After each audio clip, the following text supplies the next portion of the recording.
It's What's the Buzz with Leo, taking you behind the scenes to find out all the buzz about the amazing work that's happening at Parks Canada to help our pollinators.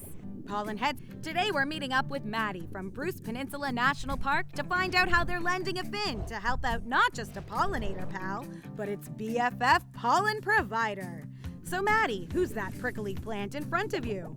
This is a Hills Thistle. The Hills Thistle is a species at risk, which means that it's in trouble. This plant is a great nectar producer, so it produces lots of food for all sorts of pollinators, mostly bumblebees.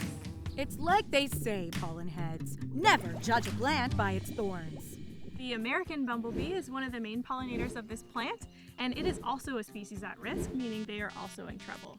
So how are you solving this pollinator plant problem? We worked with the University of Guelph to help out the Hills Thistle population by taking seed collection and propagation into the lab. Science helping out Mother Nature? I gotta find out more about this. Professor, how are you lending a fin to help the Hills Thistle?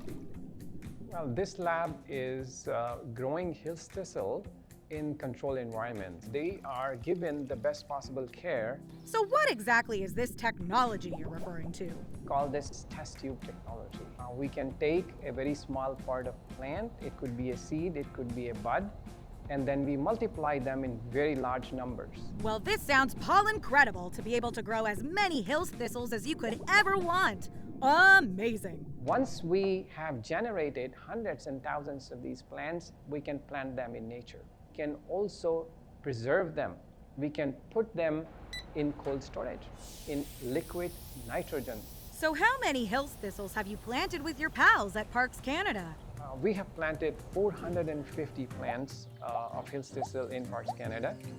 That's pollintabulous! Maddie, how are the Hills Thistles doing?